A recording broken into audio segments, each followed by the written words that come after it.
So, we are entering into the important part, not the important part, the meta models part, the surrogates part. Okay. Design of experiments is also equally important. Okay.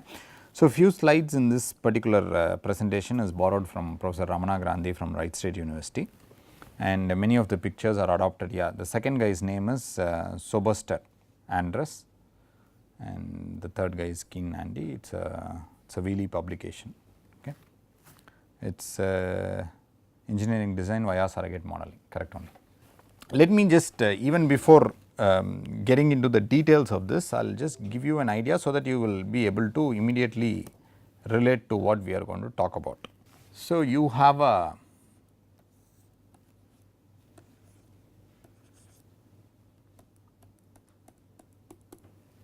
set of points. Okay. So, these points came out of a expensive simulation, let us say. You can give numbers. Now, suddenly I wanted to know what is the y value at this particular x.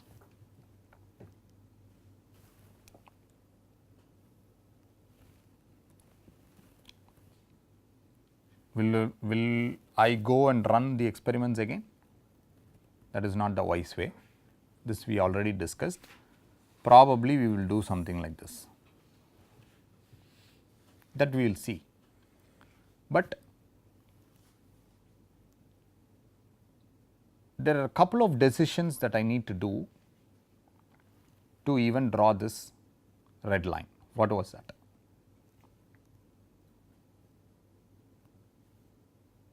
It can be more decisions. I just said couple of, sorry. First thing is, it is not even clear why I drew a line. It could have been a curve.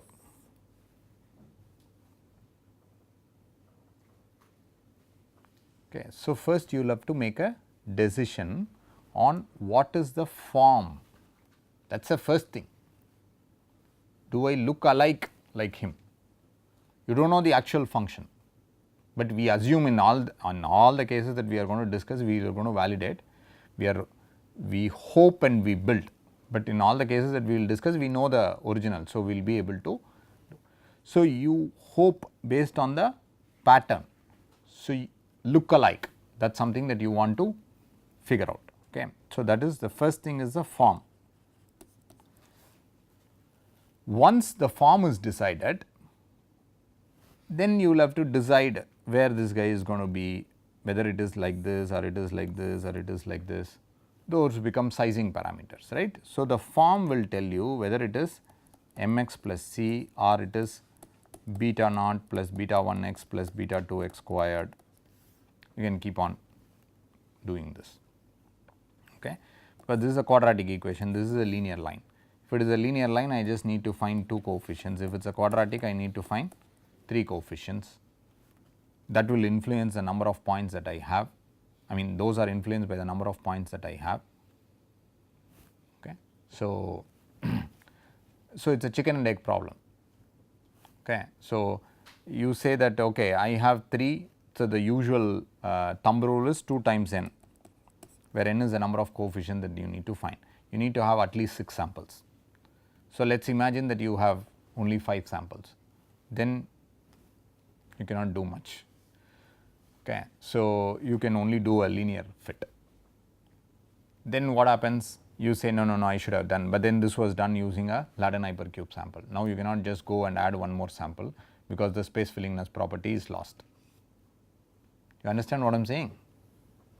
So, you need to answer all these questions upfront. What is your budget?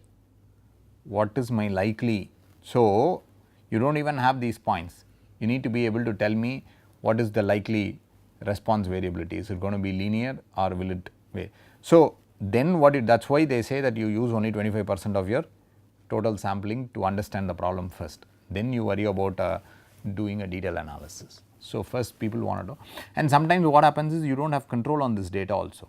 You put a sensor, you do not have control on the data, meaning you get the data, that is a good part, but you do not have control on the data. Okay. You cannot say, boss, tomorrow you run at 40 kilometers per hour, day after tomorrow you ride only at 60 kilometers. No, you cannot say that. You sell it to him, you say, but I put a sensor, so I will get all the data of your test ride, that is all, and we pay you this much monthly for that part, that is all. But you do not have control on saying that guy, you do this, you cannot say that. So, sometimes these blue data are not under your control, that problem is also there. So, you will have to live with the data that you have. So, the first point is I need to decide on the form of my function, then I have to go and estimate these guys. Okay. Then there is an inherent question that comes. You have got this fit, but how good is this fit with respect to the original points? Why should I even believe your point, believe your fit? You remember this curve that we talked about yesterday, original and then your model. That problem is also there. Okay. This is just to set the context. Now, we will go back to.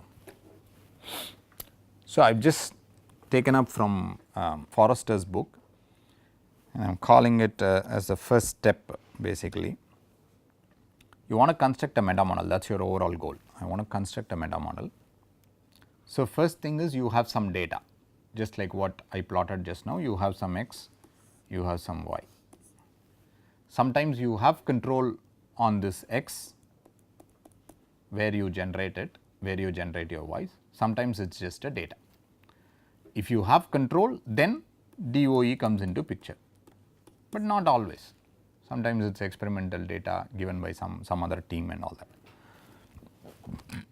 But the underlying assumption for this module is you have the data. If I have the data, my first thing is I want to get y equals f of x. So, the first question is, what is your f?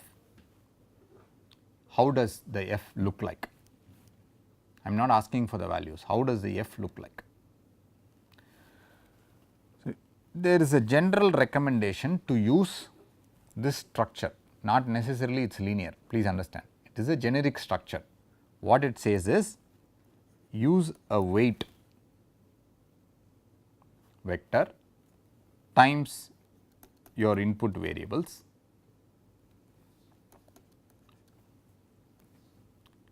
plus some constant equivalent, it could be an error also. Okay.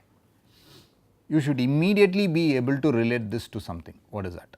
Just now that we draw, it is nothing but please understand, this is not limited to a linear. Okay. I am just replacing m with w, a generic representation of my slope as weight times x. When I put that parenthesis, it says, sorry, brackets, it says it could be x1, x2, x3, anything, okay, plus I am just calling this guy as a v, not just the constant. Good enough for us to start. Okay. I do not call this guy the f, I call this guy the f hat, because he is only a representation of my actual function. I do not know the actual function. Please note this, there are two things. Of course, x is an input. So, for give me any new x, I will be able to find your y, that is what this one says. But it is also a function of my parameters. Okay. This guy, you change this, my f hat will change. Okay. What does the w mean? It is your m and c, correct? It is your m and c, that is what your, that is basically the coefficient. So, coefficient vector is what is written here as w transpose. Okay. Okay. The model f hat needs to be learned. This is comes from the machine learning kind of a learnt. Okay. So, basically you are going to build a model and the model will learn. I will learn from him on that particular stuff. He will learn from me on that particular stuff. Okay. So, only those data points. I am not going to know everything about Google, only that data point, particular data point. Okay. So, it needs to be learnt, but you have to decide the form, that is important. If this guy is trained on the same stuff, he might probably do better than me, but he cannot go in the disguise of Sundar Pichai and present. There is a problem. So, the form should match number 1. Okay, the form should match, look-alike should be there. Then I have to be trained, that is what it is. Okay. The slope vector whatever w and the intercept v need to be found. How do you find w and v? Now, you need to find w and v because x is known. How do you find w and v? We already discussed this once, but we will introduce a more generic way of looking at it. So, the first step is preparing the data and choosing the form. You need to choose the form, that is the main part of this, right, or the modeling approach, whatever. The second is, once you have decided the form, you need to decide what are the coefficients or what are the parameters. One usually used parameter estimation technique is called the maximum likelihood estimate. It is a very interesting concept, it is also used in other places, okay, but widely used for parameter estimation. It is a very interesting concept, just focus here. What it says is, it is an inverse modeling kind of an idea. Okay. Given a set of parameters w, so I know the parameters, and f hat, I give you the model, okay, meaning I give you the f hat and I am also giving you the parameters w. Obviously, you can find out the the data, meaning the outcome of the f hat you can do, right. If I give you these two, you can compute, see, meaning there is some data that I have, okay. If I give you the f hat and w, you can tell me what is the probability that this data came out of this information. That is a straightforward problem. That is what we have written here. Okay. Given a set of parameters w and f hat, I know as a function of x and w, we can compute the probability of the data set. This is the data set x1, y1, x2, y2, xn, yn. Okay. Having resulted from that f hat. Without giving this w, it is not possible. Okay. I need to give you the w and I am also giving you the f hat. I am asking what is the probability that the given data set comes from this f hat with that omega or w. So, if I assume that it is a Gaussian distribution with an error epsilon, this is what it is. Okay. You should know the Gaussian distribution to appreciate this, it is just the Gaussian distribution function, the normal distribution function. Okay. And I am just replacing that x by this one, where yi is the actual estimate and f hat comes from the model that I have built, that is all. This is the small error that we are talking about. Okay. Now, just note that this is a product. Okay. Now, just invert the same understanding. Okay. The equation should hold good. What I am going to ask you is, currently what we did is f hat is given, omega is given, and I give you the data and I am asking what is the probability that this data came out of that. But I can also ask you another question which says that if this data came out of this model, what was the w? Okay. So, what you can do is you can assume some w, I am sorry, you can assume some w and you can pose the same type of question. What you can say is, given the data and the f hat, can you tell me what is the probability that the data came out of this w? And I will maximize that probability. So, that meaning like I will play around with the w and then I will maximize the probability and I will take that w for which the probability is maximized. You get the point? This is simple stuff. So, you take f, it is a function of omega, I give not omega, w, I also give you the w and I am asking you what is the probability that this data came out of that model. The inverse question is, I give you the data, I give you the f hat, I am asking you what is the probability of that w. Okay. So, the reverse is what is the likelihood of the parameters given the data. So, what you do? The error still remains the same, it is y thing minus that squared, but please understand we are doing a log of this one. Okay. So, what I mean, this is a maximum likelihood, because this is a product, it is easier to deal with a log because it becomes a linear sum. Okay. And then since this guy is an epsilon, meaning the error, he becomes epsilon n every time you do a product. So, it will become n log epsilon. Okay. And this sigma comes from this sigma. Okay.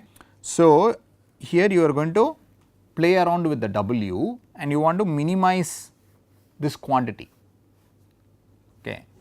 If you did not know the normal, sir, this equation is difficult for me and all that, do not worry about these guys. Okay. If you are not very comfortable about your Gaussian, just ignore these guys. The problem is only this much, minimize W, meaning find the set of W, the weights, such that for all the points that you look at, can you tell me this is the original value and this is the predicted value.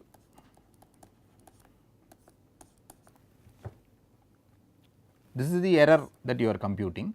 I am penalizing you for more errors. So, I am squaring.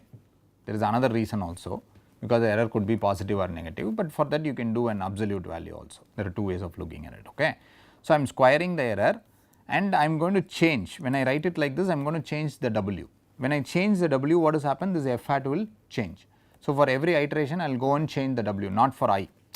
Every iteration means every time the W is fixed and then I will compute this, then the sensitivity information I will go and change the W, then I will again compute this information. Okay. But you have seen this somewhere else, not in the equation sense, but we have discussed this somewhere else. Where did we discuss? This is nothing but your least square. Okay.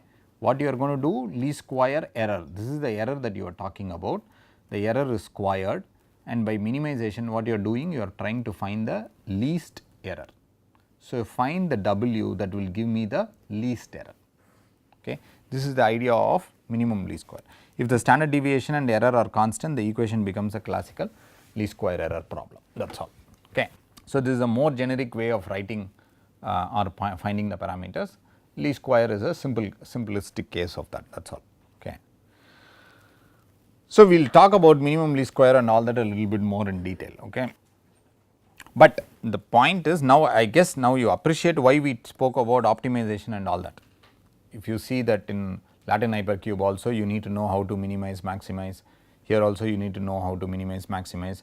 So, you should at least appreciate that you might not be able to immediately solve, but you know that if you spend another 5 hours, 6 hours, you will be able to solve such problems. So, minimization you need to have an appreciation. Okay. Okay. So, now the question is, okay, I fit the model, but how good is this model? How, so you need to worry about how good this fit is. Okay. So, then there is something called cross validation. So, you are going to cross validate with respect to your original values. But please understand, because you have data which is what you consider original and you want to train your model on the original data, but after the training also you want to, because the trained model need not predict the same value as your original. That is why, that is what we showed in your that graph, right. I might not have it here. Yeah. So, what I am trying to tell you is,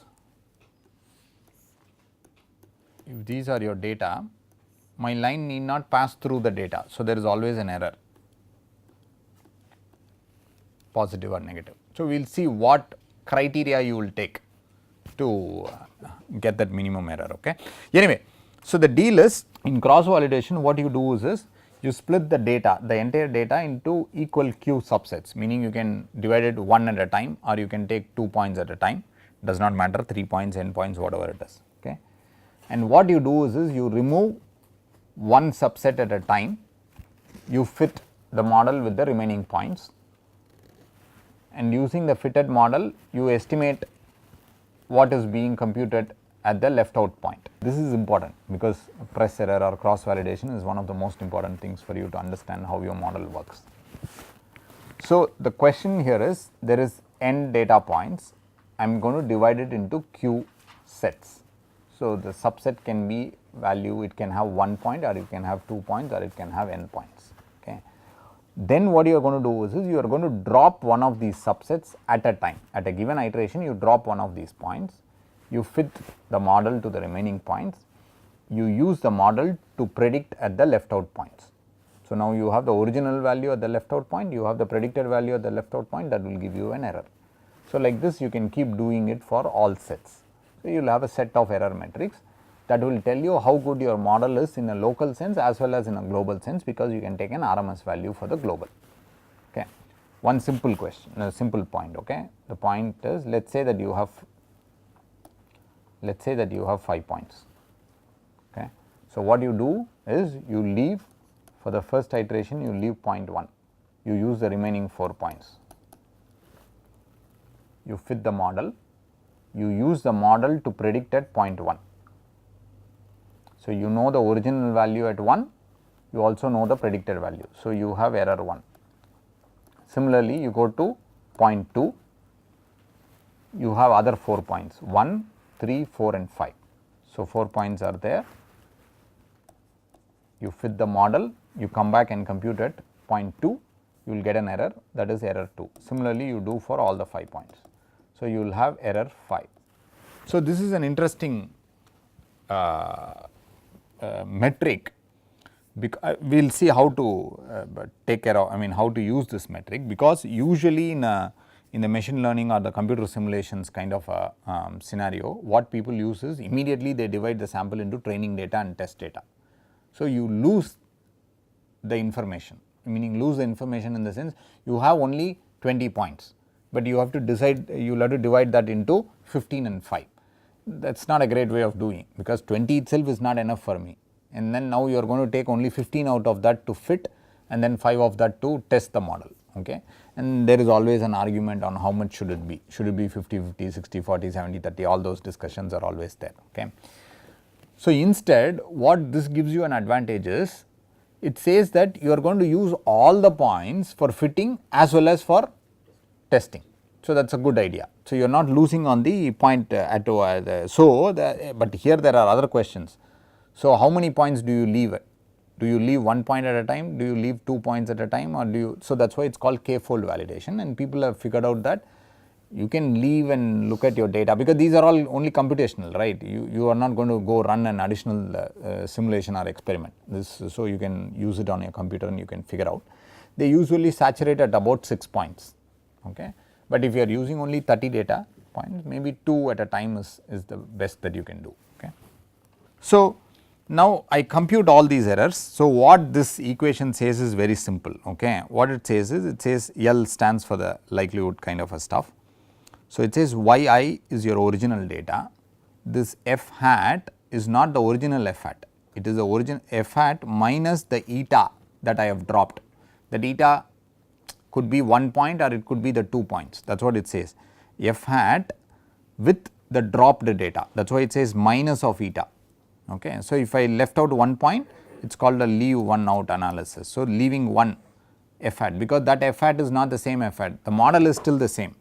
See, please see, I may still use a quadratic model, but I am fitting without the first data, I am fitting without the third data. So, this is what it says, for I, for each data that I am leaving out, I am leaving out that particular data, and x of I, whatever x of I and w are the same.